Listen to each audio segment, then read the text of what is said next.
நம்முடைய இயக்கத்தின் சார்பிலே விருதுகளை பெற்று நமக்கு பெருமை சேர்த்திருக்கிற சான்றோர் பெருமக்கள், திராவிட பல்கலைக்கழகத்தின் மேனாள் துணைவேந்தர் முனைவர் KS சலம் அவர்களே, மார்க்ஸ் மாமணி விருதினை பெற்று நம்மிடையே சிறப்பான உரையை வழங்கி அமர்ந்திருக்கிற தமிழ் தேசிய விடுதலை இயக்கத்தின் பொதுச் செயலாளர் தோழர் தியாகு அவர்களே, பெரியார் ஒளி விருதினை வழங்கி இந்த நிகழ்வை மிக கலகலப்பாகவும் வெற்றிகரமாகவும் நிகழ்த்தி தந்திருக்கிற பெருமை சேர்த்திருக்கிற பெரியார் ஒளி அண்ணன் இனமுரசு சத்யராஜ் அவர்களே,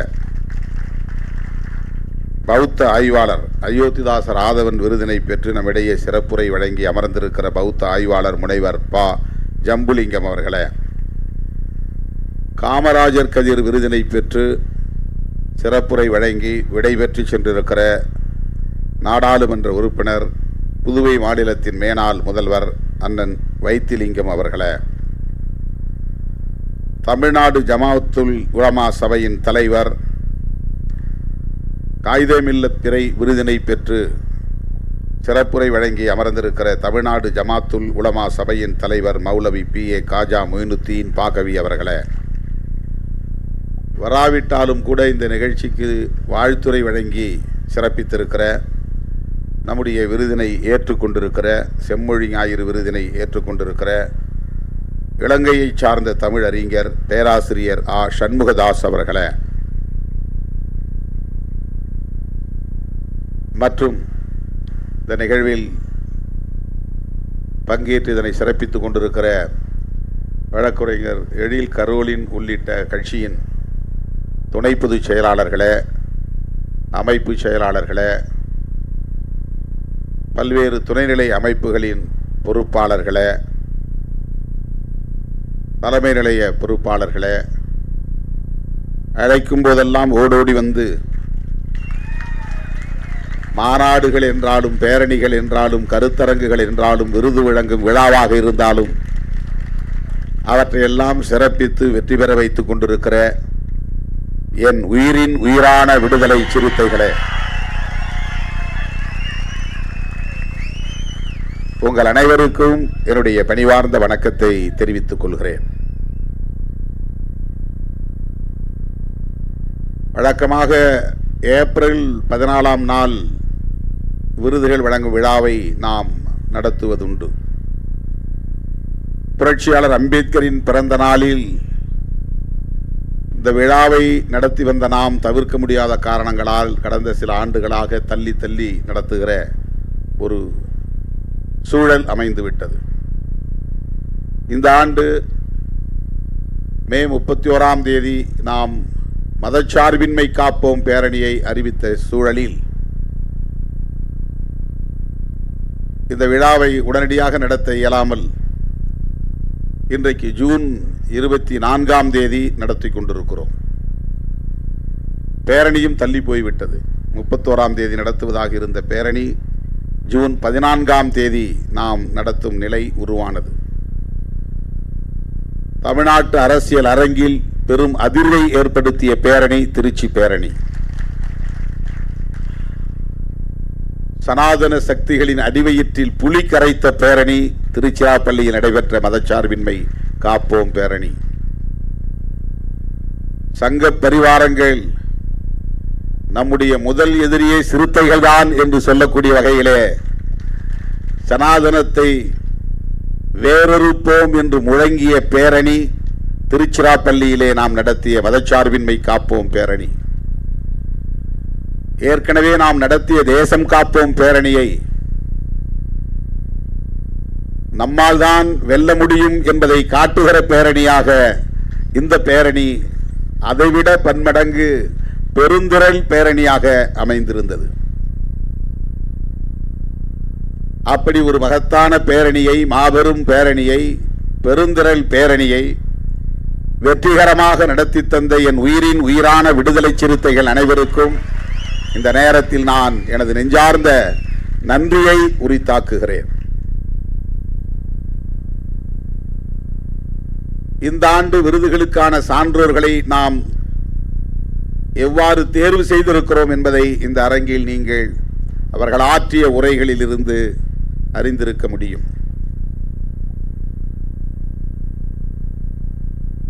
இத்தகைய சான்றோர் பெருமக்களோடு நாம் உரையாட வேண்டும். அவர்களின் உரைகளை பல மணி நேரம் அமர்ந்து நாம் கேட்க வேண்டும்.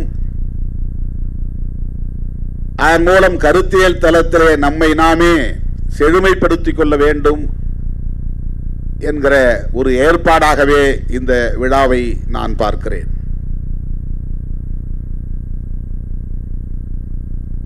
பெரியாரியவாதிகளும் அம்பேத்கரியவாதிகளும் இணைந்து செயலாற்ற வேண்டும் என்பதை தம்பி திருமாவளவன் சாதித்து காட்டியிருக்கிறார் என்று இனமரசு சத்யராஜ் அவர்கள் இங்கே பேசியது நமக்கு ஒரு சான்றிதழாக, பாராட்டு சான்றிதழாக அமைந்திருக்கிறது. தமிழ்நாட்டில் அப்படி ஒரு இடைவெளி இருந்தது உண்மை. அதேபோல மார்க்சியவாதிகளுக்கும் பெரியாரியவாதிகளுக்கும் இடையிலே, மார்க்சியவாதிகளுக்கும் அம்பேத்கரியவாதிகளுக்கும் இடையிலே ஒரு இடைவெளி இருந்தது என்பது உண்மை. இன்றைக்கு மார்க்சியவாதிகளோடும் இணைந்து இயங்குகிற ஆளுமை பெற்ற ஒரு பேரியக்கமாக விடுதலை சிறுத்தைகள் கட்சி வளர்ந்திருக்கிறது என்பதற்கு சான்று இது போன்ற நிகழ்வுகள்.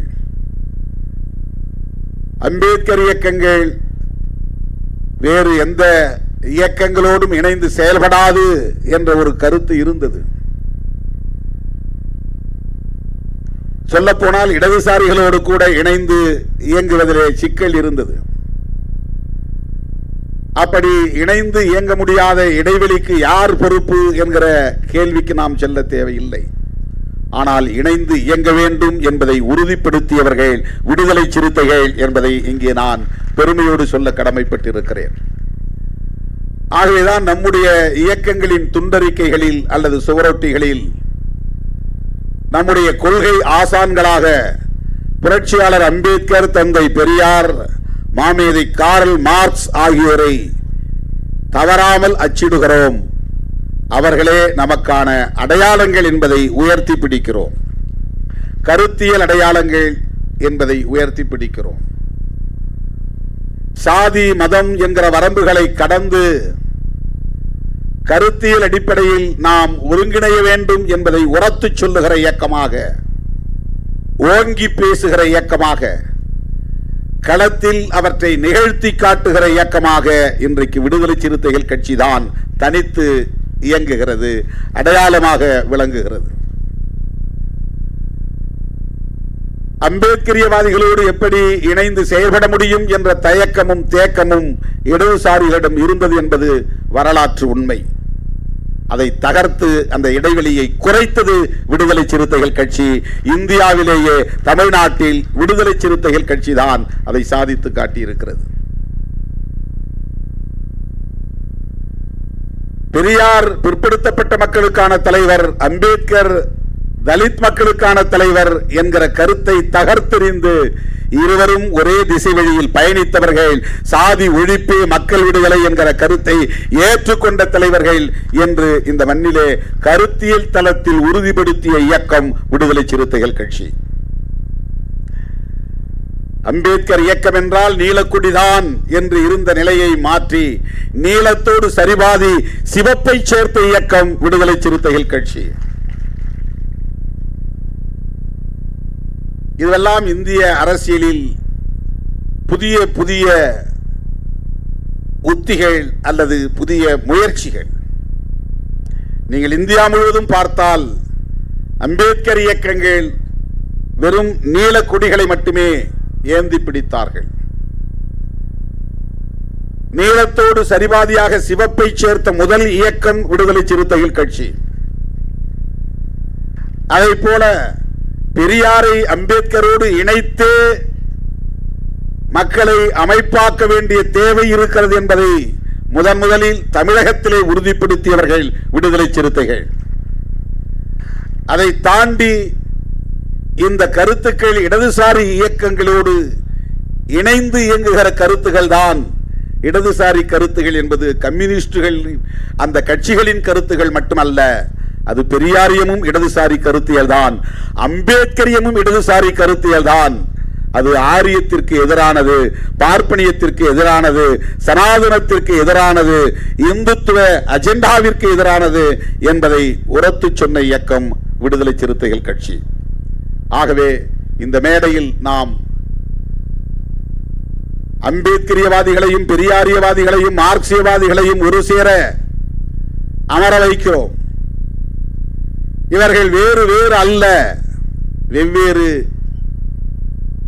இயக்க அடையாளங்களோடு இயங்குகிற ஒரே சிந்தனையாளர்கள் தான், ஒரே திசைவழி போராளிகள் தான் என்பதை நாம் உணர்த்தி வருகிறோம். தோழர்களே, இன்றைக்கு இதனுடைய விளைவு பெரிதாக வெளிப்படாது. இன்னும் சில பத்தாண்டுகளுக்கு பிறகு தமிழகத்திலே கருத்தியல் ஆளுமைகளாக நிமிர்ந்து நிற்பவர்கள் விடுதலை சிறுத்தைகள் தான். அவர்கள்தான் தமிழ்நாட்டு அரசியலை தீர்மானிக்க போகிறார்கள் என்பது வெளிப்படும். ஒருவேளை இன்றைக்கு திருமாவளவன் இல்லாமல் இருக்கலாம், ஆனால் விடுதலை சிறுத்தைகள் தமிழக அரசியலை தீர்மானிக்கிற சக்தியாக, ஒரு மாபெரும் சக்தியாக விளங்குவார்கள். வெறும் சாதி அரசியலையும் மத அரசியலையும் சாதி பெருமிதங்களையும் மத பெருமிதங்களையும் அரசியலாக இங்கே மக்களிடத்திலே அள்ளி இறைத்துக் கொண்டிருக்கிறவர்கள் மத்தியில் இடதுசாரி பார்வை கொண்ட ஒரு கருத்தியல் இந்த மண்ணுக்கு தேவை. தேசிய அளவில் அது வலிமை பெற வேண்டும், அதற்கு தேசிய பார்வையும் தேவை என்கிற அடிப்படையிலே இயங்குகிற இயக்கம்தான் விடுதலை சிறுத்தைகள் கட்சி. அதனால்தான் எல்லோரும் தேர்தல் கணக்கு போடுகிற போது நாம் தேசத்தின் பாதுகாப்பை பற்றி கவலைப்பட்டுக் கொண்டிருக்கிறோம், பேரணி நடத்தி கொண்டிருக்கிறோம். எத்தனை இடங்களில் நீங்கள் போட்டியிடப் போகிறீர்கள் என்று திரும்ப திரும்ப கேள்வி கேட்கிறார்கள். பாவம், அவர்களுக்கு இன்னும் சிறுத்தைகளை மதிப்பிட தெரியவில்லை, திருமாவளவனை மதிப்பீடு செய்ய முடியவில்லை என்பதுதான் என்னுடைய பார்வை. அவர்கள் சராசரி இயக்கவாதிகளைப் போல நம்மை பார்க்கிறார்கள், அதனால்தான் இந்த கேள்விகளை கேட்கிறார்கள் என்று நான் எண்ணிக்கொள்கிறேன். தற்காலிகமான பயன்களுக்காக இயக்கம் நடத்துகிறவர்களோடு நம்மை ஒப்பீடு செய்து பார்க்கிறார்கள் என்று அவர்களின் கேள்வியை நான் பரிதாபத்தோடு தான் பார்க்கிறேன். தோழர்களே, நாம் அவற்றையெல்லாம் கடந்தவர்கள், அது இப்போது அவர்களுக்கு புரியாது. இதை புரிந்து கொள்வதற்கே அவர்கள் இன்னும் பல ஆண்டுகள் நம்மை படிக்க வேண்டும். ஏதோ திருநீரை அழித்து விட்டான் திருமாவளவன் என்று அரசியல் பேசுகிறார்கள். எப்படியாவது எங்களை பற்றி பேசிக்கொண்டே இருங்கள். எதிராகவோ ஆதரவாகவோ எங்களை பற்றி பேசிக்கொண்டே இருங்கள். ஏனென்றால் நாங்கள் தேசத்தை திருத்தி அமைப்பதற்காக, புதுப்பித்து கட்டமைப்பதற்காக, புதிய இந்தியாவை உருவாக்குவதற்காக, புரட்சியாளர் அம்பேத்கரின் கனவை நனவாக்குவதற்காக போராடி கொண்டிருப்பவர்கள். எங்களை வெறும் டீபன் கொடுத்து ஏமாற்றி விடலாம் என்று நீங்கள் கணக்கு போடாதீர்கள். நாங்கள் 6 சீட்டு கொடுத்தோம், 8 சீட்டு கொடுத்தோம், அதுக்கு மேலே அவங்கள நாங்கள் ஊக்கப்படுத்தலை. நாங்கள் 10 சீட்டுக்கு மேலே எப்போதுமே இவர்களுக்கு தரமாட்டோம். அது உங்கள் மதிப்பீடு. எங்களை பொறுத்தவரை நாங்கள் 234 தொகுதிகளுக்கு இணையானவர்கள், தகுதியானவர்கள். அந்த வலிமை எங்களுக்கு உண்டு. இதை நான் ஆணவத்தில் சொல்லவில்லை, வெறும் தேர்தல் கணக்கில் சொல்லவில்லை, சமூக மாற்றத்தின் பார்வை அடிப்படையில் சொல்லுகிறேன்.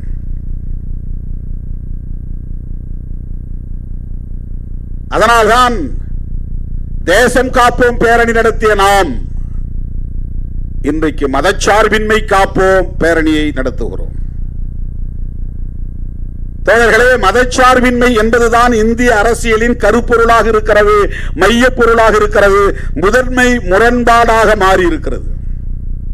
Primary contradiction in the politics in our country.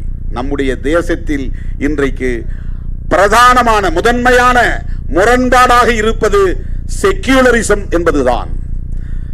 ஒரு அணி ப்ரோ செக்யூலரிசம், இன்னொரு அணி ஆன்டி செக்யூலரிசம். இதுதான் இந்தியாவில் இன்றைய அரசியல்.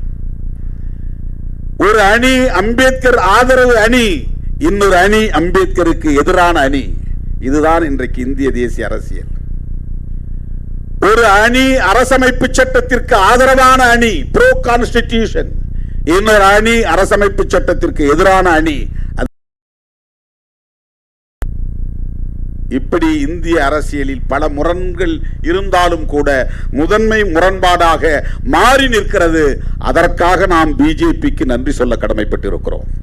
பிஜேபி அல்லது ஆர்எஸ்எஸ் அல்லது சங்க பரிவார கும்பல் இந்த மதச்சார்பின்மைக்கு எதிராக அரசியல் செய்ய தொடங்கிய பிறகுதான் மதச்சார்பின்மை தொடர்பான முரண்பாடு இன்றைக்கு கூர்மையடைந்து வருகிறது, ஷார்பன் ஆகிறது. அதுதான் இன்றைக்கு கூர்மையடைந்து வருகிறது. அதுதான் மிக முக்கியமானது. எத்தனையோ பல பிரச்சனைகள் இருக்கின்றன, எத்தனையோ பல முரண்கள் இருக்கின்றன, எத்தனையோ அடிப்படை முரண்பாடுகள் இருக்கின்றன. சாதி என்பது ஒரு அடிப்படை முரண்பாடு. பொருளாதார ஏற்றத்தாழ்வு என்பது ஒரு அடிப்படை முரண்பாடு. ஒரு ஊரிலே சாதி அடிப்படையில் மோதல் நிகழ்கிற போது அந்த மோதலுக்கு எது காரணம் என்பது முதன்மை கூறாக அமைகிறது. ஒவ்வொருவரும் எதை முதன்மைப்படுத்துவது என்று அவர்களே அவர்களின் செயல் திட்டத்திலே வரிசைப்படுத்துகிற போது தன்னியல்பாகவே இன்றைக்கு இந்திய அரசியலின் முதன்மை முரண்பாடாக செக்யூலரிசம் என்பதுதான் உருவாகி இருக்கிறது. மதச்சார்பின்மை என்பது தொடர்பான முரண்பாடுதான் முதன்மை முரண்பாடாக மாறி நிற்கிறது. பாரதிய ஜனதாவை வெறும் தேர்தல் கட்சி என்கிற முறையிலே நாம் விமர்சிக்கவில்லை. பாரதிய ஜனதாவை வெறுமன ஒரு அரசியல் கட்சி என்கிற அடிப்படையிலே அவர்களை தேர்தலில் வீழ்த்த வேண்டும் என்கிற அடிப்படையில் நாம் விமர்சிக்கவில்லை, எதிர்க்கவில்லை, பகைக்கவில்லை. அவர்கள் உயர்த்தி பிடிக்கிற அரசியல், அவர்கள் முதன்மைப்படுத்துகிற முரண்பாடு, அதுதான் மிக முக்கியமானது. அம்பேத்கர் எதற்காக இந்த அரசமைப்பு சட்டத்தை உருவாக்கினார்? புதிய இந்தியாவை கட்டமைக்கப் போகிறோம் என்று ஏன் முழங்கினார்? ஏற்கனவே இருக்கிற இந்தியாவை ஏன் அவர் தகர்க்க வேண்டும் என்று விரும்பினார்? அதுதான் கேள்வி. ஏற்கனவே இங்கே இந்தியா என்கிற ஒரு தேசம் உருவாகி இருக்கிறது. வெள்ளைக்காரனால் அது வலிந்து உருவாக்கப்பட்டு விட்டது. பல்வேறு மதங்களாக சிதறி கிடந்தாலும் கூட இந்தியா என்கிற ஒரு ஓர்மை இங்கே ஏற்கனவே இருந்திருக்கிறது, இருந்து கொண்டே இருக்கிறது. ஆனால் அந்த இந்தியா தொடரக்கூடாது, அது தகர்க்கப்பட வேண்டும், அது அழித்தொழிக்கப்பட வேண்டும். புதிய இந்தியாவை கட்டமைக்க வேண்டும். அது சாதிய பாகுபாடுகள் அற்ற இந்தியாவாக இருக்க வேண்டும், பாலின பாகுபாடுகள் அற்ற இந்தியாவாக இருக்க வேண்டும். ஆண் பெண் என்கிற பாலினத்திற்கு இடையிலான பாகுபாடு, டிஸ்கிரிமினேஷன்ஸ், ஏற்கனவே இருக்கிற இந்தியா டிஸ்கிரிமினேட்டரி இந்தியா.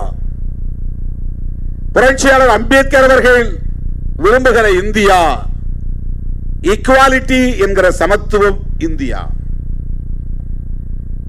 டிஸ்கிரிமினேஷன் ஏன் இருக்கிறது? சாதிய சமூக அமைப்பு நீடிப்பதனால் இருக்கிறது. ஆண் மேலானவன் பெண் கீழானவன் என்கிற கருத்தியல் இங்கே நிலை பெற்றிருப்பதனால் அது நீடிக்கிறது. ஆகவே இந்த பாகுபாடு கலைந்த ஒரு புதிய இந்தியாவை கட்டமைக்க வேண்டுமானால் இங்கே நிறுவப்படுகிற அரசு மதசார்பற்ற அரசாக இருக்க வேண்டும்.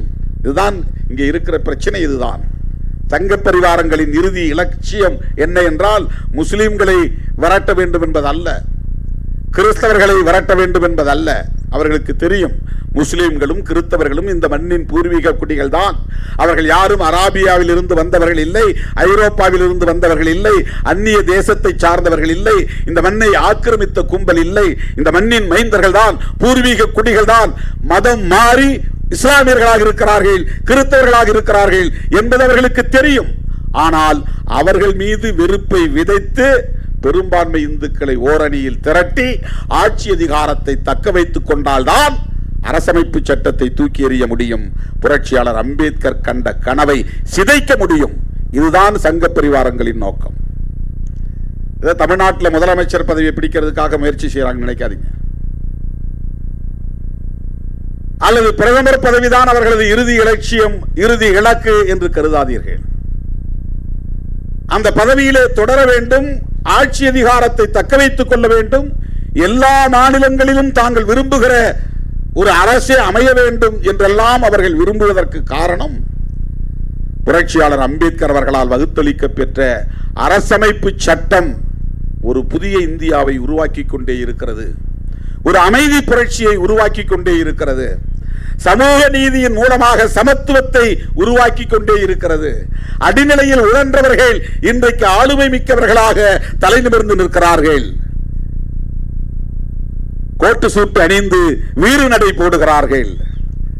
கூனி குறுகி நின்றவர்கள், சாணி அள்ளி கிடந்தவர்கள், கக்கூஸ் கழுவி கொண்டிருந்தவர்கள், தெருவை பெருக்கிக் கொண்டிருந்தவர்கள் இன்றைக்கு நீதிபதிகளாக, பேராசிரியர்களாக, துணைவேந்தர்களாக, வழக்குரைஞர்களாக என்று தலைநிமிர்ந்து இருக்கிறார்கள். கோவணம் கட்டி கொண்டிருந்தவர்கள் இன்றைக்கு கோட்டு சூட்டு போட்டு நிமிர்ந்து நடக்கிறார்கள். இதுவெல்லாம் அவர்கள் விரும்பாத ஒன்று, விரும்பத்தகாத ஒன்று. இவையெல்லாம் நிகழ்கிறது. எதனால் நிகழ்கிறது? புரட்சியாளர் அம்பேத்கர் வகுத்தளித்த அரசமைப்பு சட்டம் இதை தக்க வைத்துக் கொண்டிருக்கிறது, பாதுகாத்துக் கொண்டிருக்கிறது. இல்லைன்னா இயக்கமே நம்மால் உருவாக்க முடியாது. இப்படி ஒரு அமைப்பே நம்மால் உருவாக்கி இருக்க முடியாது. இன்றைக்கும் கொடியேற்றுவதற்கு நாம் போராட வேண்டியிருக்கிறது. பேனர் கட்டுவதற்கு போராட வேண்டியிருக்கிறது. பொதுக்கூட்டம் நடத்துவதற்கு, பேரணி நடத்துவதற்கு போராட வேண்டியிருக்கிறது. இந்த சமூகம் எவ்வளவு இறுக்கமாக இருக்கிறது என்பதை புரிந்து கொள்ள வேண்டும். அடிநிலையில் உழலக்கூடியவர்கள் தலைநிமிர்ந்து விடக்கூடாது. ஒரு அரசியல் சக்தியாக வலிமை பெற்றுவிடக் கூடாது என்பதற்கு ஏதுவாக இந்த சமூக கட்டமைப்பு ஏற்கனவே நிறுவப்பட்டிருக்கிறது. என்ன முயற்சி செய்தாலும் உன்னால் அந்த அரங்கத்திற்குள்ளே நுழைய முடியாது. என்ன முயற்சி செய்தாலும் அந்த நெடுஞ்சுவரை உன்னால் தாண்ட முடியாது. என்ன முயற்சி செய்தாலும் அந்த கதவுகளை உன்னால் திறக்க முடியாது. என்ன முயற்சி செய்தாலும் கருவறைக்குள் உன்னால் போக முடியாது என்கிற ஒரு எஸ்டாபிளிஷ்மெண்ட், ஒரு சமூக கட்டமைப்பு இங்கே ஏற்கனவே நிறுவப்பட்டு விட்டது. அவற்றையெல்லாம் ஆயுதம் கொண்டு தகர்க்க புரட்சியாளர் அம்பேத்கர் முயற்சிக்கவில்லை. ஆயுதம் கொண்டு தகர்க்க முடியாது என்பது அவருக்கு தெரியும். இஸ்ரேலில் இருந்து ஈரானின் அணு உலைக்களங்களை, யுரேனியம் செறிவூட்டுகிற பாதாள அறைகளை குறிவைத்து தாக்குகிற ஆயுதங்கள் இன்றைக்கு இஸ்ரேலிடம் இருக்கிறது. பதிலடி கொடுக்கிற அளவுக்கு வலிமை ஈரானுக்கு இருக்கிறது. வம்புக்கே தலையீடு செய்து ஈரானை அச்சுறுத்துகிற அளவுக்கு அமெரிக்காவிடம் ஆயுதங்கள் இருக்கின்றன. இந்த நாடுகளிடமெல்லாம் பூமியை பலமுறை அழித்தொழிக்கக்கூடிய அளவுக்கு அணு ஆயுதங்கள் இருக்கின்றன. இப்படிப்பட்ட அணு ஆயுதங்களால் தகர்க்க முடியாத ஒன்று இந்தியாவிலே சாதிய சமூக கட்டமைப்பாக இருக்கிறது. எந்த ஆயுதங்களாலும் தகர்க்க முடியாது. ஏனென்றால் இது கருத்தியல் வடிவம் கொண்டிருக்கிறது. கெட்டி தட்டி போய் இறுகி கிடக்கிறது. உளவியல் அடிப்படையிலே தான் மாற்றத்தை கொண்டு வர முடியும். அதற்கு இங்கே ஒரு அரசும் தேவைப்படுகிறது. அந்த அரசு மதசார்பற்ற அரசாக இருக்க வேண்டும் என்பதுதான் புரட்சியாளர் அம்பேத்கர் கண்ட கனவு. ரொம்ப சிம்பிளாக கேட்கிறான். எல்லா நாடுகளிலும் ரிலீஜன், ஸ்டேட் ரிலீஜன் இருக்கு, ஏன் இந்தியாவில் இருக்கக்கூடாது? இருக்க முடியாது. அரச மதம் இலங்கைக்கு புத்திசம், அரச மதம் பாகிஸ்தானுக்கு இஸ்லாம், அமெரிக்காவுக்கு கிறிஸ்டியானிட்டி, தெற்காசிய நாடுகள் முழுவதும் பௌத்தம் அரச மதமாக இருக்கிறது. ஐரோப்பிய நாடுகள் முழுவதும் கிறிஸ்தவம் அரச மதமாக இருக்கிறது. அராபிய நாடுகள் முழுவதும் இஸ்லாம் அரச மதமாக இருக்கிறது. ஏன் இந்தியாவுக்கு அரச மதம் கூடாது? நல்ல கேள்வி. Logically it's correct. தர்க்க அடிப்படையிலே இது சரி. ஆனால் எந்த மதத்தை இந்தியாவின் அரச மதமாக்க முடியும்? இங்கே பெரும்பான்மை மக்கள் பின்பற்றக்கூடிய மதம் எது? பாகுபாடுகள் நிறைந்த மதம் அல்லவா இங்கே பெரும்பான்மை மக்கள் பின்பற்றுகிற மதமாக இருக்கிறது. அப்படி சொல்லப்படுகிறது. ஒரு காலத்தில் இது இந்து மதம் என்ற ஒரு வடிவம் கிடையாது. முருகனுக்கே தனி மதம் இருந்தது. நாம் கும்பிடுகிற முருகனுக்கு கௌமாரம் என்ற பெயரிலே வடமொழியிலே குமாரம், தமிழில் சொன்னால் குமாரம் அப்படிங்கிற ஒரு மதம் இருந்ததுங்க. அதான் ஷண்மதங்கள், 6 மதங்கள். சைவம், வைணவம், காணபத்தியம், கணபதியை கும்பிடுறது, அந்த மதத்துக்கு பேரு காணபத்தியம். கௌமாரம் முருகனை கும்பிடுவது, சௌரம் சூரியனை கும்பிடுவது, சாக்தம் சக்தியை கும்பிடுவது, இதெல்லாம் மதங்களின் பெயர் வடமொழியிலே, சான்ஸ்கிரிட்ல. இந்த 6 மதங்களை ஒருங்கிணைத்து தான் இந்து மதம் என்று இன்றைக்கு அழைக்கிறார்கள். இதெல்லாம் தனித்தனி மதங்கள். சைவம் வேறு மதம், வைணவம் வேறு மதம். அப்புறம் இடைக்காலத்தில் பெரிய மோதல் ஏற்பட்டு, மதமாற்றம் ஏற்பட்டு, வன்முறைகள் நிகழ்ந்து, அதனால் படுகொலைகள் நிகழ்ந்து, இரத்த ஆறு ஓடிய பிறகு அரியும் அரணும் ஒன்றுதான். அரி என்றால் திருமால், அரண் என்றால் சிவன். அதனால தான் நிறைய பேர் ஹரிஹரன் பேர் வைப்பான். ஒன்னா 2 பேரும் ஒன்று தான், தனித்தனியாக பேர் வச்சுக்காத. அரியும் சிவனும் ஒன்று, அறியாதவன் வாயில மண்ணுங்கிற பழமொழி அப்படிதான் வந்தது. அரியும் சிவனும் ஒன்று, அறியாதவன் வாயில மண்ணு. ஏன்னா 2 வேற வேற இருந்து சண்டை போட்டுக்கிட்டாங்க. அதை ஒன்னாக்குற முயற்சி பல ஆண்டுகள் ஆதிசங்கரர் உட்பட பலரும் முயற்சி செய்து ஒன்னாக்குனாங்க. அதெல்லாம் தனித்தனியாக. அப்போ இந்து ரிலீஜன் ஒன்று கிடையாது. அந்த காலத்தில் பார்ப்பனர்களுக்கு இருந்த மதம் தான் வேதிக் ரிலீஜன், வைதிக மதம். அவங்களது இந்து கிடையாது. சைவ மதம்ங்கிறது இந்து மதம் கிடையாது. வைணவ மதங்கிறது இந்து மதம் கிடையாது. இதெல்லாம் வெள்ளைக்காரன் வந்த பிறகு 1800களின் தொடக்கத்தில் 19ஆம் நூற்றாண்டில் தான். இப்போ நம்ம இருக்கிறது 21ஆம் நூற்றாண்டு. 200 ஆண்டுகளுக்கு முன்னால் ஏற்பட்ட மாற்றம் தான் இந்து ரிலீஜன் என்கிற ஒரு மதம் தோன்றவே இல்லை. இதை உருவாக்கியவர் யார் என்று சொல்ல முடியாது. இஸ்லாத்தை உருவாக்கியவர் நபிகள் நாயகம், கிறிஸ்தவத்தை உருவாக்கியவர் இயேசு பெருமான், பௌத்தத்தை உருவாக்கியவர் கௌதம புத்தர், சமணத்தை உருவாக்கியவர் மகாவீரர், இந்து மதத்தை உருவாக்கியவர் யாருன்னே தெரியாது.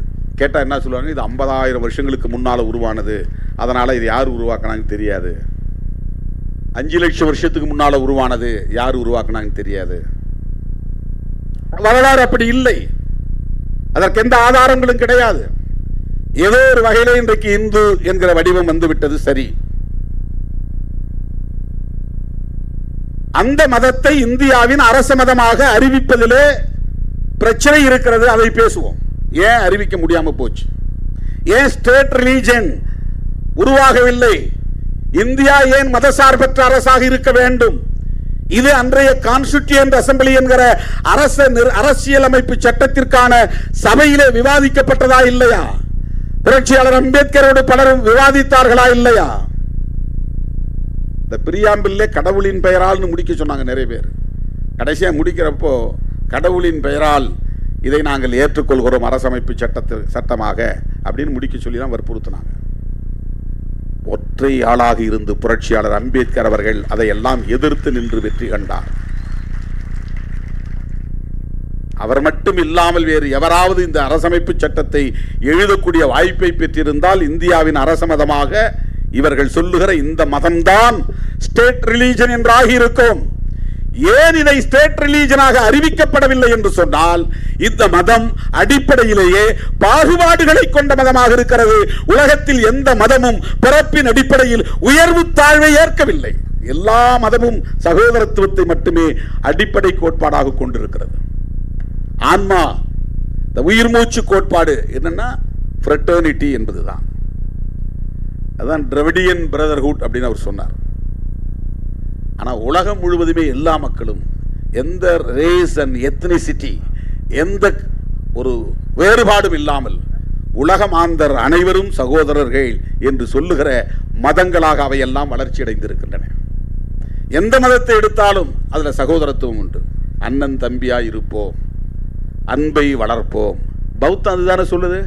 பௌத்தத்தில் கடவுள் கிடையாது, வழிபாடு கிடையாது, சடங்கு சம்பிரதாயங்கள் கிடையாது, தனி மனித ஒழுக்கத்தையும் சமூக ஒழுக்கத்தையும் பேசுகிற ஒற்றை மதம்.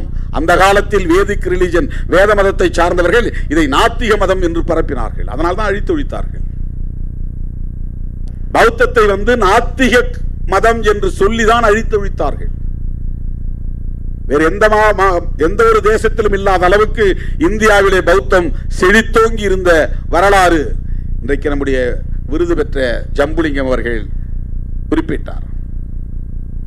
தமிழ்நாட்டில் பௌத்தம் செழித்திருந்தது. இன்றைக்கு எங்கே? சிலைகள் எல்லாம் ஏன் உடைக்கப்பட்டன?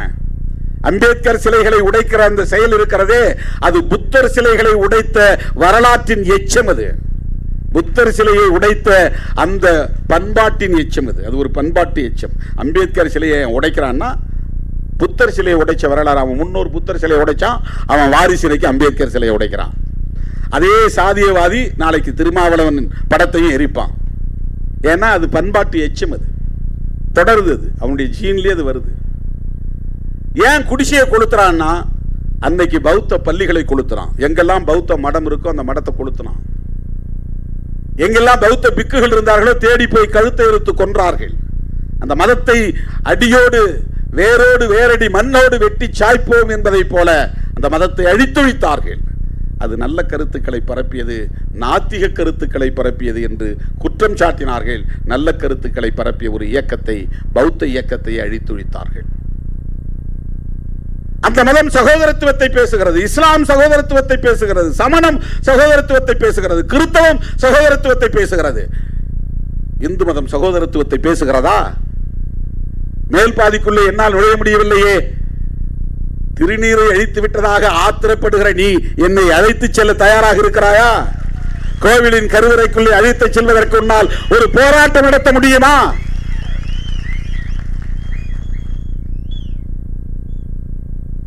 உன்னை சகோதரனாக ஏற்க அவனுக்கு முடியவில்லை. ஓட்டு போடுவதற்கு உன்னையும் என்னையும் முருக பக்தர் என்று சொல்லி மாய்மால அரசியலில் வீழ்த்த பார்க்கிறான்.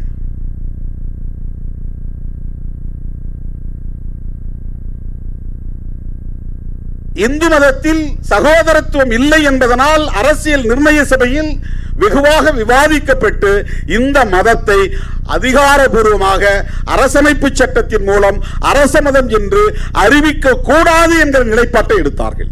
ஏன்னா நீ அரச மதமா கான்ஸ்டிடியூஷனை இதை ஏத்துக்கிடுச்சுன்னா இந்த டிஸ்கிரிமினேஷனையே கான்ஸ்டிடியூஷன் அப்ரூவ் பண்ண மாதிரி ஆயிரும். Constitution itself recognized and approved the discrimination. அதுவே அங்கீகரிச்சிரும். அது எப்படி ஏத்துக்க முடியும்? சட்டமே டிஸ்கிரிமினேஷனை சரி என்று சொல்லக்கூடிய நிலை உருவாகிவிடும். இந்து மதத்தில் இருக்கிற இந்த பெரும் பிழையை சீர் செய்ய வேண்டும் என்று யாராவது எண்ணி இருக்கிறார்களா, பேசுகிறார்களா? நீ முஸ்லீம் மதத்தில் போனா ஏதாவது சொல்றியா, அதையே விமர்சிக்க மாட்டேங்கிற, கிறிஸ்தவத்தை ஏன் விமர்சிக்க மாட்டேங்கிற?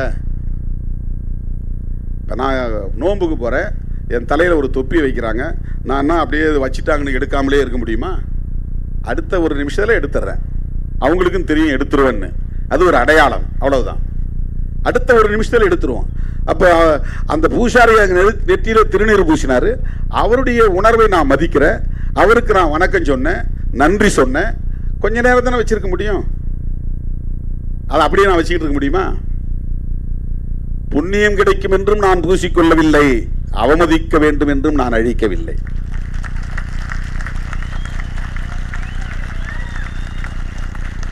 இது அந்த அற்பர்களுக்கு தெரியாது, ஏனென்றால் அவர்களுக்கு அரசியல் தெரியாது.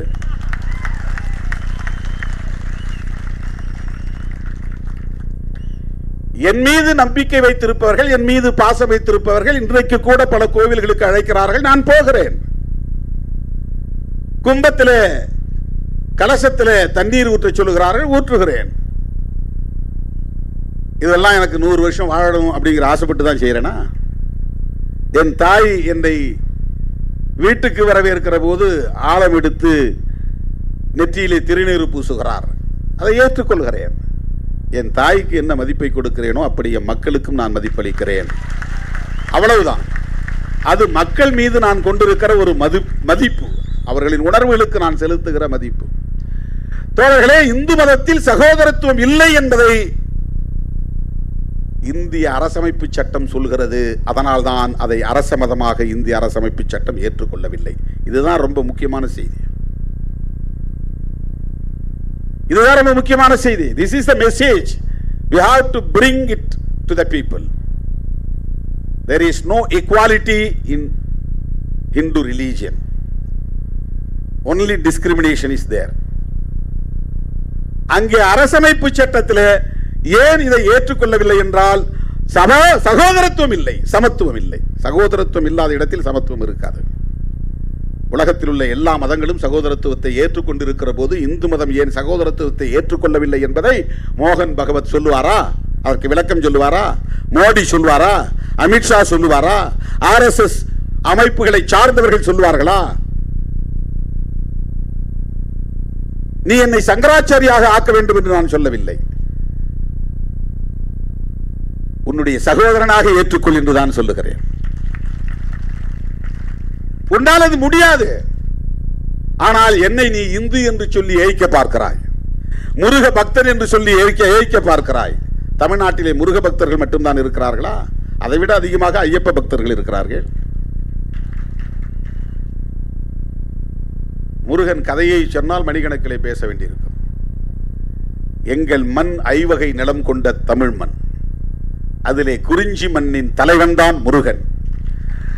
குறிஞ்சி திணையின் தலைவன் தான் முருகன். அவன் எங்களைப் போல் பிறந்தான், எங்களைப் போல் வாழ்ந்தான், எம் மக்களை வழிநடத்தினான் என்பதுதான் எங்கள் இலக்கியம் சொல்லுகிறது, தமிழ் இலக்கியம் சொல்லுகிறது, சங்க இலக்கியம் சொல்லுகிறது. புராண கதைகளில் வரக்கூடிய பாத்திரம் அல்ல முருகன். பிறந்தான், வளர்ந்தான், வாழ்ந்தான், மக்களை ஆண்டான் என்கிற குறிப்புகளை கொண்ட இலக்கியங்களை நாங்கள் பெற்றிருக்கிறோம். அவனை சுப்பிரமணியன் ஆக்கிவிட்டார்கள். தோழர்களே, ஒரு உண்மையை நீங்கள் தெரிந்து கொள்ள வேண்டும். எந்த பிராமணரும் தன்னுடைய பிள்ளைக்கு முருகன் என்று பெயர் வைக்க மாட்டார்கள். முருக பக்தர்கள் நடத்துகிற RSS காரர்கள் இந்த கருத்துக்கு பதில் சொல்ல தயாரா? ஒரே ஒரு ஆளை அழைச்சிட்டு வந்து இவர் வந்து பை காஸ்ட் பிராமின், பட் இவருடைய நேம் வந்து முருகன் அப்படின்னு சொல்லுங்க. ஒருவேளை அப்படி வச்சா ஸ்கந்தன் வைப்பான். SKNDAN, ஸ்கந்தன் வடமொழியில. கந்தன்னா தமிழ், ஸ்கந்தன்னா சான்ஸ்கிரிட். வட இந்தியாவில் இந்த கருத்து அங்கே போயிருக்கு. அங்க அவனுக்கு என்ன பேர்னா சுப்பிரமணியன், சுப்பிராமணியன். பிராமணர் இல்ல, பிரம்மண்யன். அதாவது பிரம்மன்கிற கடவுளுக்கு அவர் உடன்பாடானவர் அல்லது உறவானவர், ஏதோ ஒரு வகையில் அவங்களுடைய ஐடியாலஜிக்கல் படி, மித்தாலஜி படி. அவர்கள் சொல்லுகிற முருகன் அல்லது சுப்பிரமணியன் நம்முடைய கதையோடு பொருந்தாதவர். அந்த சுப்பிரமணியன் குறிஞ்சித்திணையின் தலைவர் அல்ல. நம்முடைய முருகன் குறிஞ்சித்திணையின் தலைவர். அது எங்க சங்க இலக்கியங்களில் இருக்கிறது. சங்க இலக்கியத்தில் இருக்கிற முருகன் தமிழ்நாட்டில் மட்டும்தான் அறுபடை வீடு. வேற எந்த மாநிலத்தில் அறுபடை வீடு இருக்கிறது சொல்லுங்க.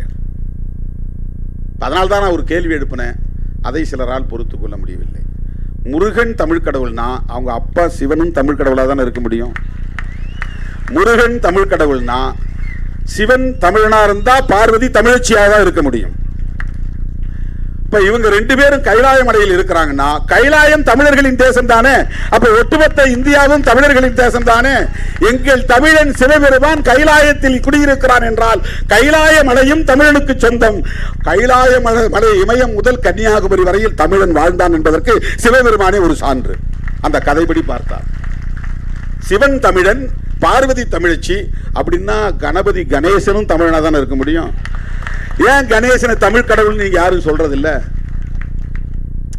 இதெல்லாம் லாஜிக்கா கேட்டா அவனுக்கு கோபம் வருது.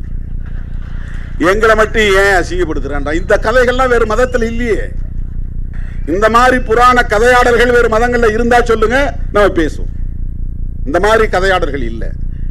இப்ப எங்களுடைய அடையாளங்களையும் வரலாறையும் நீங்கள் திருடிக்கொண்டு அதற்கு புதிய புதிய அடையாளங்களை தந்து புதிய புதிய விளக்கங்களை தந்து எங்களை ஏய்த்து பாகுபடுத்தி பிளவுபடுத்தி சிதறடித்து சிதைத்துக் கொண்டிருப்பதை அம்பேத்கரின் பிள்ளையாக இருந்து கொண்டு எப்படி வேடிக்கை பார்க்க முடியும்? பெரியாரின் பிள்ளையாக இருந்து கொண்டு எப்படி வேடிக்கை பார்க்க முடியும்? நாங்கள் இயக்கம் கண்டிருப்பது நாடாளுமன்றத்திற்கு சட்டமன்றத்திற்கு சீட்டு பேசுவதற்காக அல்ல, பேரம் பேசுவதற்காக அல்ல. நான் திடீர்னு தேர்தல் பாதையை வேண்டான்னு சொன்னாலும் சொல்லிடுவேன் என்னைக்காக ஒரு நாள்.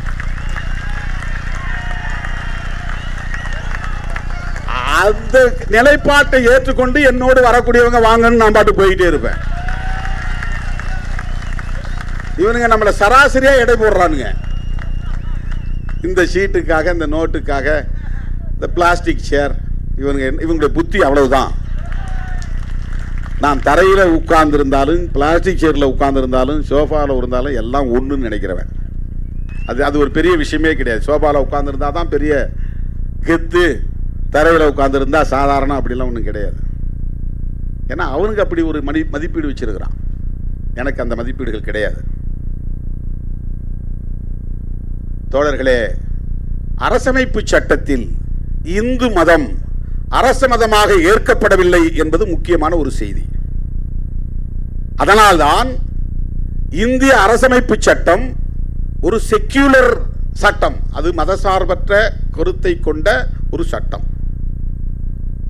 பல நாடுகளின் சட்டங்களை எல்லாம் சேர்த்து அதில் ஒன்றா கலந்து ஒரு பெரிய சட்டமாக அம்பேத்கர் எழுதிட்டாரு, அவர் என்ன எழுதிட்டாரு அப்படின்னு பல பேர் நினைக்கிறான். அப்படி கிடையாது. அந்த இடத்துல அவர் இல்லைன்னா வேற மாதிரி போயிருக்கும். இந்த நாட்டினுடைய தலையெழுத்து, தலையெழுத்துனா தலையாய எழுத்து, தலையாய எழுத்துன்னா அரசமைப்பு சட்டம் தான் தலையெழுத்து, அதுதான் தலையாய எழுத்து, அதுதான் பிரைமரி ஆக்ட், அதுதான் உண்மையான தலையெழுத்து. இந்த தலையில கபாலத்தில் எழுதுற எழுத்து இல்ல, தலையெழுத்துனா தலையாய எழுத்து, பிரைமரி ஆக்ட். நீ எத்தனை சட்டம் வேணாலும் கொண்டு வரலாம், அந்த சட்டத்தினுடைய பேசிக் ஃபேக்டர்ஸ், அடிப்படை கூறுகளில் கை வைக்க கூடாது. ஆனால் பிஜேபி ஆட்சிக்கு வந்த 11 ஆண்டுகளாக அவர்கள் செய்கிற முக்கியமான வேலையே அரசமைப்பு சட்டத்தின் அடிப்படை கூறுகளில் கை வைப்பதுதான். எப்படி இதை வேடிக்கை பார்த்துக் கொண்டிருக்க முடியும்? அரசமைப்பு சட்டத்திற்கே ஆப்பு வைக்கிற வேலையை செய்து கொண்டிருக்கிறார்கள். அம்பேத்கர் ஜெயந்தி கொண்டாடுவார்கள், அம்பேத்கருக்கு சிலை எழுப்புவார்கள், அவர் காலடியை தொட்டு வணங்குவார்கள். ஆனால் அவரால் வகுத்தளி செய்து கொண்டிருக்கிறார்கள், நீர்த்து போக செய்து கொண்டிருக்கிறார்கள். இதை புரிந்து கொள்ள வேண்டுமானால் உனக்கு அம்பேத்கர் கண்ணாடி வேண்டும், பெரியார் கண்ணாடி வேண்டும். பெரியார் அம்பேத்கரையே ஒரு இடத்துல விமர்சிக்கிறார். அம்பேத்கர் இறந்தபோது பெரியார் சொன்னதாக ஒரு தகவல் என்னன்னா, புத்தர், இயேசு, நபி போன்றவர்களின் வரிசையில் வைத்து வணங்குவதற்குரியவர் அம்பேத்கர் என்று பெரியார் பெருமிதம் பொங்கச் சொன்னார் என்று தகவல். அந்த வரிசையில் அம்பேத்கரை வைக்கிற அளவுக்கு அம்பேத்கர் மேல பெரியாருக்கு ஒரு மரியாதை இருந்துச்சு. அந்த பெரியார் அம்பேத்கர் எழுதிய அரசமைப்பு சட்டத்தை கொளுத்துவோம் என்று சொல்ல நேர்ந்தது. அந்த போராட்டமே நடத்தினார். ஏன் நடத்தினார்னா அம்பேத்கர் மேல இருந்த வெறுப்பு இல்லை. ரெண்டு பேரும் அவ்வளவு திக்கஸ்ட் ஃப்ரெண்ட்ஸுங்க. தமிழ்நாட்டுக்கு வந்தா பெரியாரை கட்டாயம் அம்பேத்கர் சந்திப்பார். அம்பேத்கர் விடுத்த அழைப்பை ஏற்று பெரியார் இங்கிருந்து கிளம்பி மியான்மர் போனார், பர்மாவுக்கு போனார். அன்னைக்கு அம்பேத்கருக்கு விடுத்த அழைப்பை ஏற்று, வாங்க நான் இது மாதிரி அவர் பர்மாவுக்கு போற ஒரு புத்திஸ்ட் கான்ஃபரன்ஸ், நீங்களும் அதில் வந்து கலந்துக்கணும். இங்கிருந்து புறப்பட்டு போனார். அவரோட ராஜாராம் போனார். அன்றைய சபாநாயகர் ராஜாராம் பெரியாருக்கு துணையாக இருந்தவர். அவர் அவரோட போனார். அங்க போய் ரெண்டு பேரும் சந்தித்து கொண்டார்கள். அந்த அளவுக்கு திக்கஸ்ட் ஃப்ரெண்ட்ஸ். பெரியார் என்ன சொன்னார்னா, அரசமைப்பு சட்டம் எல்லா மதங்களுக்கும் சுதந்திரம் தருகிறது, அவர்களின் கருத்தை நம்பிக்கையை பரப்புவதற்கு உரிமை தருகிறது. அப்படி தருவதன் மூலம் இந்து மதத்திற்கும் அந்த சுதந்திரம், அந்த உரிமை கிடைக்கிறது. எனவே அவர்கள் திரும்ப திரும்ப மூட நம்பிக்கைகளை பரப்புவதற்கு அரசமைப்பு சட்டமே இடம் கொடுக்கிறது. அந்த பிரிவை நான் கொளுத்துகிறேன். எவ்வளவு நுட்பமாக இருக்கிறார் பாருங்கள். பெரியார் அம்பேத்கரை போல பல்கலைக்கழகங்களில் சென்று படித்தவர் அல்ல. அரசமைப்பு சட்டத்தில் ஒவ்வொரு ஆர்டிக்கிள், ஒவ்வொரு உறுப்பும் என்ன சொல்லுகிறது என்பதை பார்க்கிற போது அந்த அரசமைப்பு சட்டம் ஒவ்வொரு மதத்திற்கும் சுதந்திரம் தருகிறது. நீ வந்து பிரச்சாரம் பண்ணிக்கலாம், உன் கருத்தை பரப்பிக்கலாம், நீ எப்படி வேணாலும் நம்பலாம், எந்த பிலீஃபும் உனக்கு இருக்கலாம். அதை இந்த கான்ஸ்டிடியூஷன் அனுமதிக்கிறது. அதுதான் கான்ஸ்டிடியூஷன்ல இருக்கிற முக்கியமான ஒரு செய்தி. அதை எதிர்த்து பெரியார் போர்க்குரல் எழுப்புகிறார். அதற்காக அரசமைப்பு சட்டத்தை கொளுத்துகிற போராட்டத்தை நடத்தினார். அம்பேத்கர் மனுஸ்மிருதியை எரித்தார். மனுஸ்மிருதிக்கு ஆல்டர்னேட் தான் கான்ஸ்டிடியூஷன் ஆஃப் இந்தியா. அன்னைக்கு உருவான மனுஸ்மிருதி தான் இன்னைக்கு இருக்கிற இந்தியாவை உருவாக்கி இருக்கு. இப்ப நாம பார்க்கிற discriminatory India, which is made by Manusmriti.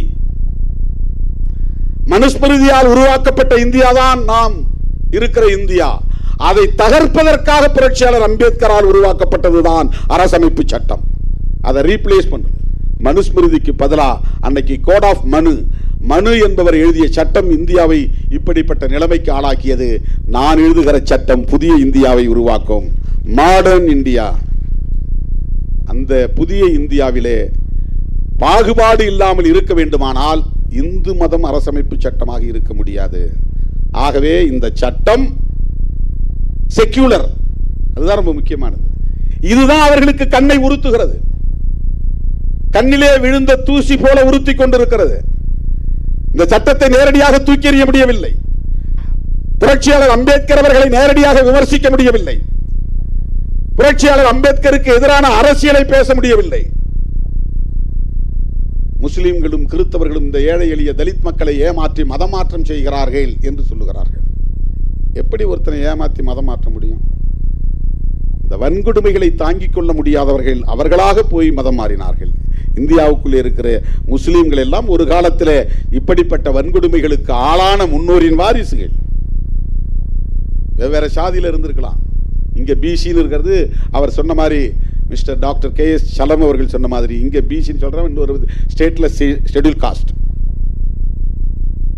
அடிப்படையில் எல்லாம் டிராவிடியன்ஸ், அவன் பார்வையில் எல்லாம் சூத்ராஸ். ஆகவே அவங்களுக்கு கொடுமைகள் இருந்தது. சாதி கொடுமை என்பது SC/STக்கு மட்டுமே எதிரானது அல்ல, ஒவ்வொரு சாதிக்கும் எதிரானதுதான் சாதிய கட்டமைப்பு. சாதி ஒழிப்பு என்பது SC/ST மக்களுக்கான கோரிக்கை அல்ல, சகோதரத்துவத்தை விரும்புகிற ஒவ்வொருவரின் கோரிக்கை இது, ஜனநாயகத்தை மதிக்கிற ஒவ்வொருவரின் கோரிக்கை இது, சமத்துவத்தை விரும்புகிற ஒவ்வொருவரின் கோரிக்கை. அதனால்தான் தன்னியல்பா அண்ணன் சத்யராஜ் இங்க சொன்னாரு, சாதி ஒழிப்பே தமிழ் தேசியம்.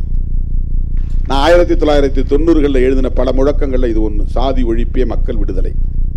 அதன் பிறகு துண்டறிக்கைகளில் சாதி ஒழிப்பே தமிழ் தேச மக்கள் விடுதலை அப்படின்னு அடிச்சிருப்பேன். அதெல்லாம் பழைய துண்டறிக்கைகளை பார்த்தீங்கன்னா தெரியும். இதெல்லாம் 90, 91, 92. அப்பெல்லாம் நீங்கள் யாரும் இங்கே இருக்கிறவங்க கட்சிக்கு வந்திருக்க மாட்டாங்க, ஒரு சில பேரை தவிர.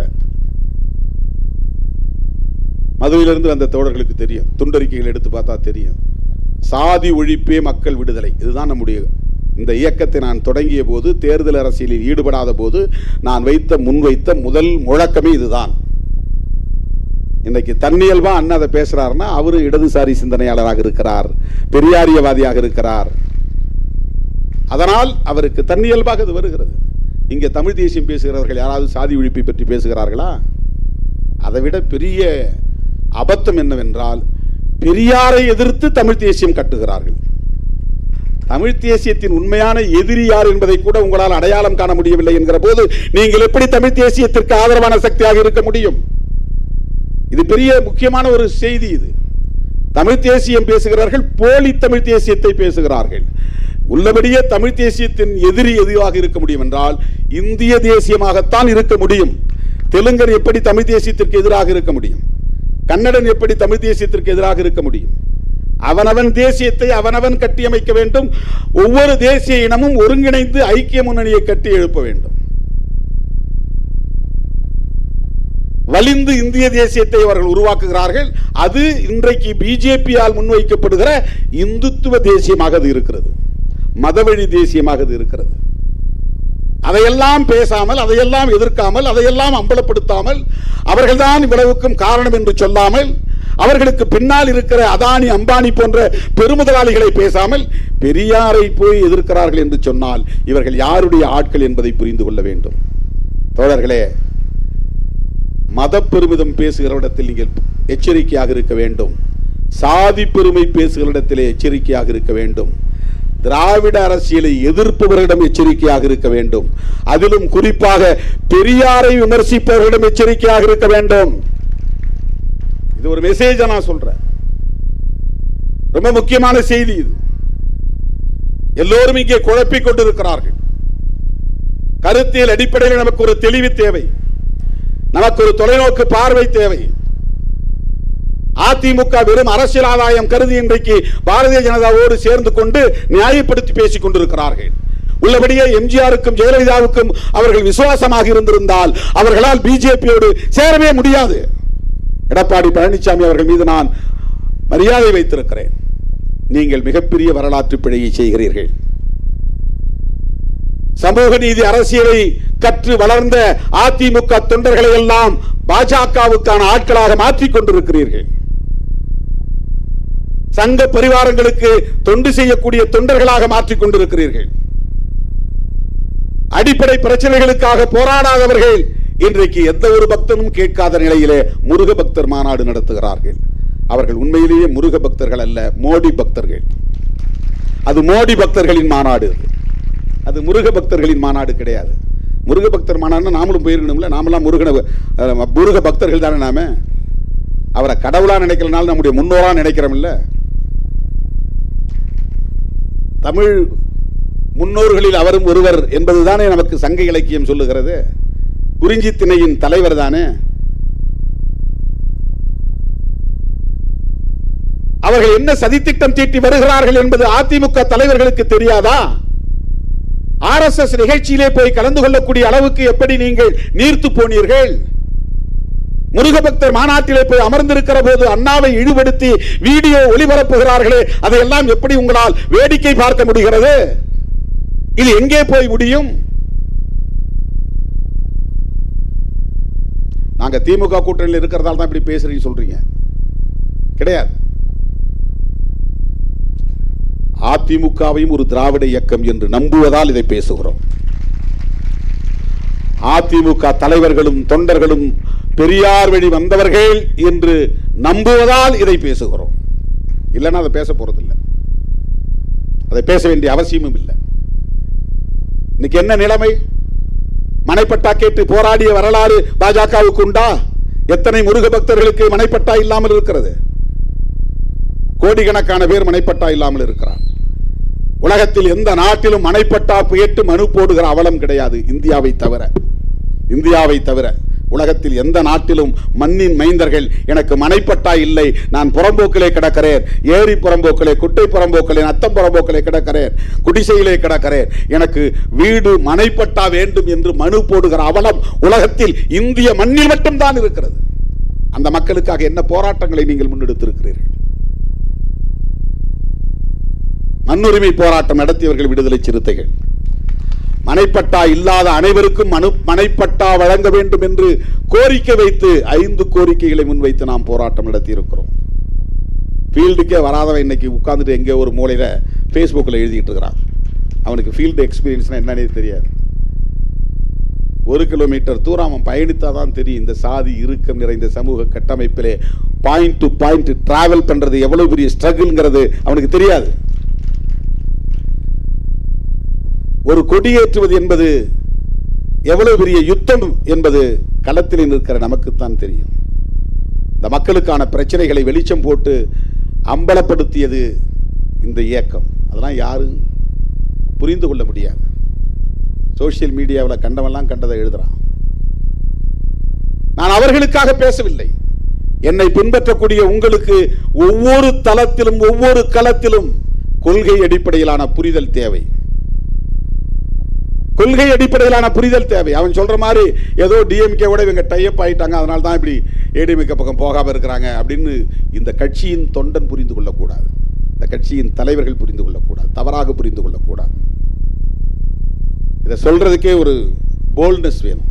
நாங்க இவங்களோட சேர மாட்டோம், இவங்களோட சேர மாட்டோம், இவங்களோட நாங்க டிராவல் பண்ணுவோம், தொடர்ந்து டிராவல் பண்ணுவோம் அப்படிங்கிறது அதுக்கு ஒரு கட்ஸ் வேணும். வேற யாராவது சொல்ல சொல்லுங்க பார்ப்போம். அரசியல் களத்தில் எங்களுக்கு ஏற்படுகிற இழப்புகளை பற்றி நாங்கள் கவலைப்படவில்லை. தேர்தல் இழப்புகளை பற்றி, தற்காலிக இழப்புகளை பற்றி, கருத்தியல் ரீதியாக இந்த மண்ணை பண்படுத்திய தலைவர்கள், பெரியார் உள்ளிட்ட தலைவர்கள் இன்றைக்கு விமர்சிக்கப்படுவதை, அவர்களுக்கு எதிரான அரசியல் பேசப்படுவதை அதிமுக போன்ற கட்சிகள் எப்படி வேடிக்கை பார்க்கிறது? இன்றைக்கும் தோழமையோடு தான் இதை நான் சுட்டி காட்டுகிறேன். அதிமுகவை இன்றைக்கும் ஒரு திராவிட இயக்கமாக நம்புவதால், ஒரு தோழமை இயக்கம் என்று கருதி இதை நான் முன்வைக்கிறேன். ஜெயலலிதா அம்மையார் பார்ப்பன சமூகத்தில் பிறந்தவர்தான். அவர் வெறும் தேர்தலுக்கான பிரச்சாரமாக செய்யவில்லை, உளப்பூர்வமாக சொன்னார், பாஜகவிடம் நாங்கள் ஏமாந்து விட்டோம், மோடியிடம் நாங்கள் இனி எந்த காலத்திலும் உறவு வைத்துக் கொள்ள மாட்டோம். அவர் சொன்ன வாக்குறுதியை நிறைவேற்ற வேண்டாமா? ஜெயலலிதா அவர்களின் வழிவந்தவர்கள். RSS இயக்கத்தை எச்சரித்தவர் எம்ஜிஆர். அவர் தமிழ் மண்ணை சார்ந்த எந்த சாதியிலும் பிறக்காதவர். இந்த சாதியில் நான் ஓபிசி அல்லது எம்பிசி அல்லது ஷெட்யூல் காஸ்ட் அப்படின்னு சொல்லக்கூடிய எந்த பட்டியலுக்குள்ளும் வராதவர் எம்ஜிஆர். ஆனால் அவருக்கு இந்த மண்ணின் மீது அக்கறை இருந்தது, இந்த மக்களின் மீது அக்கறை இருந்தது. பெரியார் பேசிய சமூக நீதி அரசியலில் நம்பிக்கை இருந்தது. பெரியார் கொண்டு வந்த எழுத்து சீர்திருத்தத்தை சட்டப்பூர்வமாக்கினார். பெரியார் நூற்றாண்டு விழாவை சிறப்பாக கொண்டாடினார். அந்த எம்ஜிஆர் RSS காரர்களை எச்சரித்தாரா இல்லையா? விமர்சித்தாரா இல்லையா? இன்றைக்கு அவர்கள் எதற்காக இந்த மாநாட்டை நடத்தினார்கள்? என்ன கோரிக்கையை முருக பக்தர்கள் வைத்தார்கள்? மதத்தின் பெயரால் மக்களை பிளவுபடுத்துகிறார்கள். இந்துக்கள் அல்லாதவர்கள் என்கிற பெயரிலே இங்கே சமூக பிளவினையை உருவாக்க பார்க்கிறார்கள். ஒரு காலத்தில் தேச பிரிவினை என்கிற கருத்து இருந்தது. இன்றைக்கு சமூக பிரிவினைவாதம் என்பது இங்கே நடக்கிறது. சமூக பிளவினைவாதம் நடக்கிறது. இதை செய்யக்கூடிய அரசியல் தான் சங் பரிவார் அரசியல். இதுதான் இந்துத்துவா. சிவபெருமானை பற்றி பேசுவதோ மகாவிஷ்ணுவை பற்றி பேசுவதோ அல்ல இந்துத்துவா. அது ஹிந்துயிசம், இது Hindutva. Hinduism is entirely different from Hindutva. Hindutva is an agenda of Sangh Parivars. Hinduism அப்படிங்கிறது மக்களுடைய நம்பிக்கை, அது ஒரு நம்பிக்கை, அது ஒரு பிலீஃப். Hinduism. இந்துத்துவா என்பது சங் பரிவார்களின் செயல் திட்டம். அது அதுல ஒன்று கான்ஸ்டிடியூஷனை தூக்கி எறிவது, ஸ்டேட் ரிலீஜனை டிக்ளேர் செய்வது, இந்தியா அல்லது பாரத் என்கிற பெயரை மாற்றி இந்துஸ்தான் அல்லது இந்து ராஷ்டிரா என்று டிக்ளேர் செய்வது. இதெல்லாம் நடந்தா என்ன ஆகும்? 2000 வருஷங்களுக்கு பின்னால் மீண்டும் இந்தியா போகும். 2000 வருஷங்களுக்கு முன்னால் எப்படி இந்தியா இருந்ததோ அப்படித்தான் இந்தியா போகும். அதை தடுக்க வேண்டிய தேவை இருப்பதனால் சங் பரிவார்களிடம் எச்சரிக்கையாக இருங்கள் என்று சொல்லுகிறோம். அதனால்தான் அந்த கருத்துள்ள இடதுசாரி சக்திகளோடு நாம் கைகோர்த்து நிற்கிறோம். திமுக உள்ளிட்ட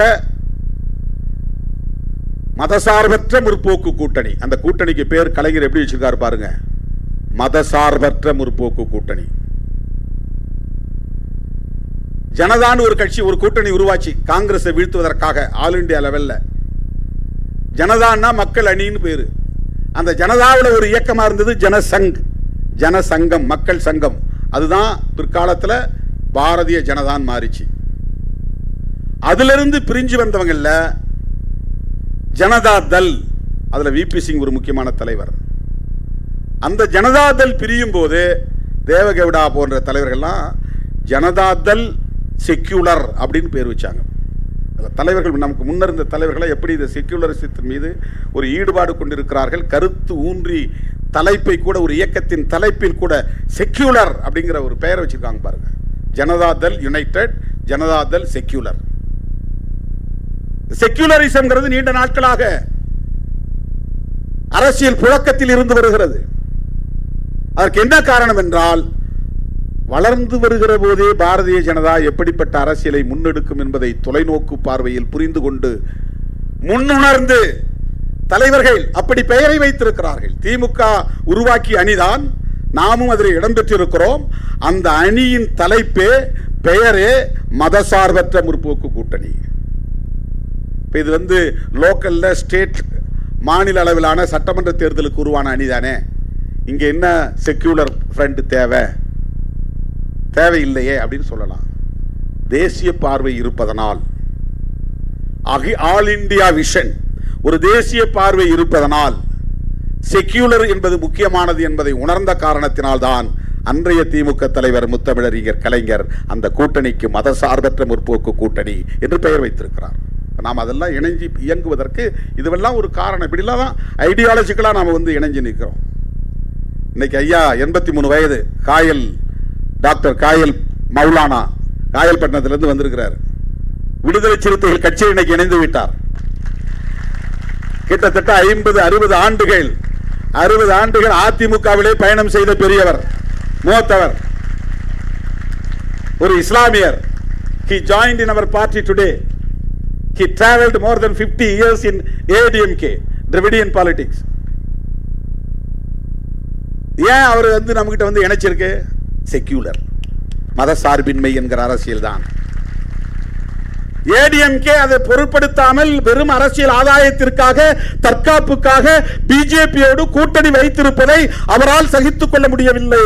அவர் எம்ஜிஆரோடும் ஜெயலலிதாவோடும் அரசியல் செய்தவர் என்பதால். அந்த கட்சியில் அவர் ஒரு பாப்புலர் லீடரா இல்லாமல் இருக்கலாம், ஒரு நபரா இருந்தாலும், சாதாரணமான ஒரு பொறுப்பிலே இருந்தாலும், ஐடியாலஜிக்கலா அவர் இங்கே கன்வின்ஸ் ஆகி நம்மோடு இணைந்திருக்கிறார். நான் திருச்சிராப்பள்ளியில் சொன்னதை போல மறுபடியும் சொல்ல விரும்புகிறேன். தமிழ்நாட்டு அரசியலை நாம் கூர்மைப்படுத்துகிறோம், கருத்தியல் அடிப்படையில் கூர்மைப்படுத்துகிறோம். சனாதன சக்திகளா, விடுதலை சிறுத்தைகளா என்பதுதான் தமிழ்நாட்டு அரசியல். திமுகவா அதிமுகவா என்பது எலக்டோரல் பாலிடிக்ஸ். அதிமுக இருக்கிற இடத்துல பிஜேபியா அதிமுகவா என்பது எலக்டோரல் பாலிடிக்ஸ். நாங்கள் ஐடியாலஜிக்கல் பாலிடிக்ஸ், கருத்தியல் அடிப்படையிலே இயங்குகிறோம். சனாதன சக்திகளா, விடுதலை சிறுத்தைகளா, தமிழ் மண்ணை நஞ்சாக்க நாங்கள் அனுமதிக்க மாட்டோம்.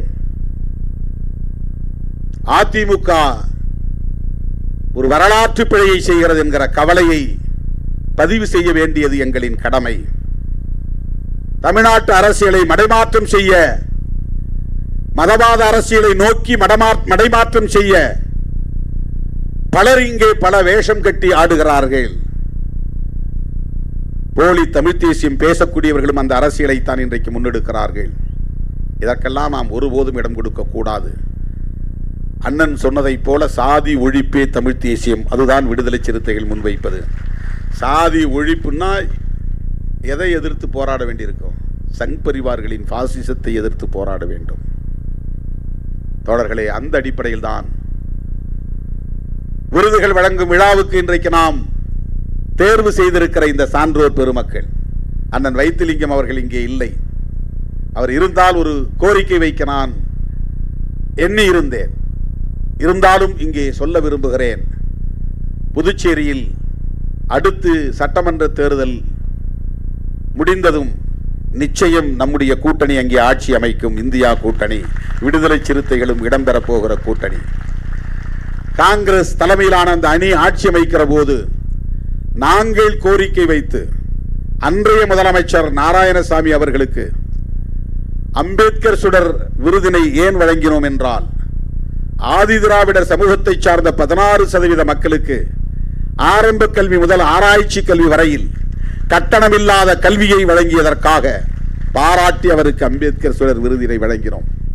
அதன் பிறகு அவரையும் சமூக நலத்துறை அமைச்சராக இருந்த அண்ணன் கந்தசாமி அவர்களையும் வைத்துக்கொண்டு நான் பத்திரிகையாளர்களிடம் பேசுகிற போது ஒரு கோரிக்கை வைத்தேன். அது SC/ST மக்களுக்கானதாக மட்டுமில்லாமல் அனைத்து சமூகங்களை சார்ந்த, OBC சமூகங்களை சார்ந்த மாணவ செல்வங்களும் பயன்பெறக்கூடிய வகையில் கல்வியை கட்டணமில்லாமல் வழங்க வேண்டும் என்ற கோரிக்கையை வைத்தோம். தமிழ்நாட்டிலும் அந்த கோரிக்கை வைக்கிறோம். முதலில் நம்மால் பாண்டிச்சேரியிலே இதை சாதிக்க முடியும். அண்ணன் வைத்திலிங்கம் அவர்கள் இன்றைக்கு காங்கிரஸ் கட்சியின் தலைவராக இருக்கிறார். நாளைக்கு காங்கிரஸ் தலைமையிலே ஆட்சி அமைந்தால் புதுச்சேரியிலே இதர சமூகங்களை சார்ந்த 86% சார்ந்த மாணவர்களுக்கும் கல்வியை முதலில் இலவசமாக கட்டணமில்லாமல் வழங்க வேண்டும். ஒரு அரசு எப்போது சிறந்த அரசாக மாறும் என்றால், கல்வியை கட்டணமில்லாமல் வழங்குகிற அரசுதான் மிகச்சிறந்த மக்கள் அரசாக இருக்க முடியும். மருத்துவத்தை கட்டணமில்லாமல் வழங்குகிற அரசுதான் மக்கள் அரசாக விளங்க முடியும். இவை இரண்டும் மிக மிக முக்கியத்துவம் வாய்ந்தது. எல்லா இலவசங்களையும் நிறுத்துங்கள், மதுக்கடைகளை மூடுங்கள், போதைப் பொருள் புழக்கங்களை கட்டுப்படுத்துங்கள். இதையெல்லாம் உங்களால செய்ய முடியுமா? ஆட்சிக்கு வந்தா நீங்க ஆட்சியை கொடுத்து பாருங்கள்.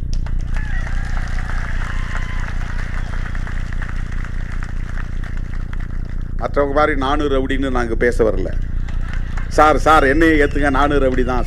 சார் என்னையை ஏத்துங்க, 400 ரவுடி தான். ஏன்னா சொல்றது எல்லாருக்கும் எளிது, செய்ய முடியுமான்னு ஒரு கேள்வி வரும். புரட்சியாளர் அம்பேத்கருக்கு அந்த எண்ணம் இருந்ததால் தான் இப்படி ஒரு அரசமைப்பு சட்டத்தை எழுத முடிந்தது. அந்த எண்ணம் இல்லைன்னா எழுத முடிஞ்சிருக்காரு. இதே எஸ்சி சமூகத்திலே இன்னொரு ஆள் யார் கையிலையாவது இது கிடைச்சிருந்து, ஒரு பெரிய ஸ்காலர் கையில் கிடைச்சிருந்தா அவர் இப்படி ஒரு அரசமைப்பு சட்டத்தை, மதசார்பற்ற அரசு என்கிற ஒரு நிலையை ஏற்றிருப்பாரா, செய்திருப்பாரா என்பது கேள்விக்குறிதான். இந்த சமூகத்தில் எத்தனை பேர் நாங்கள்லாம் அப்படி பிறந்தவங்க இப்படி பிறந்தவங்க, எங்களுக்கு அம்பேத்கர் தலைவர் இல்லைன்னு சொல்கிறவங்களாம் இருக்கிறான். சிவபெருமான் வர்க்கத்தை சார்ந்தவர்கள் நாங்கள். ஏன்னா அவர் சுடலையாண்டின்னு கூப்பிட்றாங்க. அவர் சுடுகாட்டில் பிணஞ்சுட்டவராக காட்டுறாங்களாம் சுடலையாண்டின்னு. அதனால் இவனும் தன்னை பிணஞ்சுடுறவன் நினச்சிக்கிட்டு எங்கள் சாதிங்கிறான். ஏதோ ஒரு காரணம் சொல்கிறான். சிவபெருமான் தமிழர் அப்படின்னு கூட வச்சு தமிழ்ச்சங்கத்தின் முதல் தமிழ்ச்சங்கத்தின் தலைவர்ங்கிற கருத்து உண்டு. சிவபெருமான் ராவணனே தமிழ்ச்சங்கத்தில் இருந்தவர், மிகச்சிறந்த தமிழ் அறிஞர் அப்படிங்கிற கருத்து உண்டு. இவங்கெல்லாம் ஒரு உண்மையை நீங்கள் தெரிஞ்சுக்கணும். இந்த கடவுள்களில் யாருமே பிராமணர்கள் கிடையாது, எல்லாமே திராவிடியன்ஸ் தான். அது ட்ரைபல்ஸ். சிவபெருமான் ஒரு ட்ரைபு, முருகனே ஒரு ட்ரைபு. அதனால தான் வள்ளியை கல்யாணம் பண்ணிக்கிட்டாரு.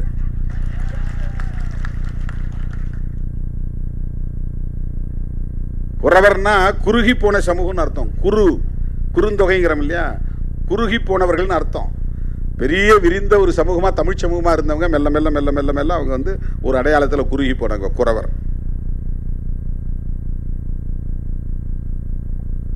அந்த சமூகத்தின் தலைவன் அப்படிங்கிறதுனால தான் குறிஞ்சி தலைவன். யாரு குறிஞ்சி தலைவன்? யாரு? முருகன் அப்படின்னா அழகன் அர்த்தம், வேற ஒன்றும் கிடையாது. முருகன்னா அழகு, முருகன் என்றால் அழகன் என்று பொருள். பிராமணர் சமூகத்திலிருந்து ஒரே ஒரு கடவுள் கூட கிடையாது. அந்த காலத்தில் வேதிக்க மதத்தில் இருந்துச்சா என்ன நமக்கு தெரியல. இவங்க யாரும் கிருஷ்ணன் கூட அவங்க கடவுள்னு கிளைம் பண்ண முடியாது. பரசுராமரை தான் பிராமணர்ன்றாங்க. அவர் ஒரு ரிஷி. அவருக்கு எங்கேயும் கோயில் இருக்கிறதா நமக்கு தெரியல. பிரம்மனுக்கு கூட பெருசாக எங்கேயும் கோயில் இருக்கிற மாதிரி தெரியல. சிவனுக்கு இருக்கும், திருமாலுக்கு இருக்கும், அப்புறம் முருகனுக்கு இருக்கும், விநாயகருக்கு இருக்கும். இவங்க எல்லாமே நான் பிராமின்ஸ் தான். நம்ம அதுக்குள்ள போக வேண்டாம், அது அல்ல நம்முடைய நோக்கம். மதச்சார்பின்மை என்கிற கருத்தின் அடிப்படையில் தான் இந்திய அரசியல் கூர்மைப்பட்டு வருகிறது. நாம் எந்த பக்கம்? அப்படி பார்க்கிற போது அதிமுக இன்றைக்கு பாஜக பக்கம் நிற்பது சரியா? இது தமிழ்நாட்டு அரசியலுக்காக பேசவில்லை, திமுக அணியில் இருப்பதால் பேசவில்லை, திமுக கூட்டணியின் வெற்றிக்காக பேசவில்லை, இந்த தேசத்தின் பாதுகாப்புக்காக பேசுகிறோம்.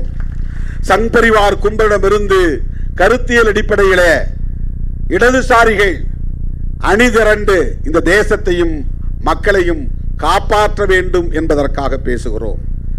அந்த அடிப்படையிலே வைத்திலிங்கம் அவர்களுக்கு நான் விடுக்கிற அந்த வேண்டுகோள், பாண்டிச்சேரியிலே கட்டணமில்லாத கல்வியை வழங்க நீங்கள் முன்வர வேண்டும். அது தமிழ்நாட்டிலும் ஒரு தாக்கத்தை ஏற்படுத்தும். தமிழ்நாட்டில் பின்னால் ஆரம்ப கல்வி முதல் ஆராய்ச்சி கல்வி வரை கட்டணமில்லாமல் வழங்குவதற்கு தமிழ்நாடு அரசும் முன்வர வேண்டும். இதுதான் எங்களுடைய கோரிக்கை. கோரிக்கை வைக்கக்கூடியவர்களாகவே நீண்ட காலம் இருக்க போவதில்லை. மக்கள் எங்களை ஏற்றுக்கொள்ளுகிற காலம் வரும். அதிகாரத்தை நீங்களும் எடுத்து ஆண்டு பாருங்கள் என்று சொல்லுகிற காலம் கனியும். இதெல்லாம் நம்பிக்கைக்காக நான் சொல்லவில்லை, எனக்கும் குறி சொல்ல தெரியும்.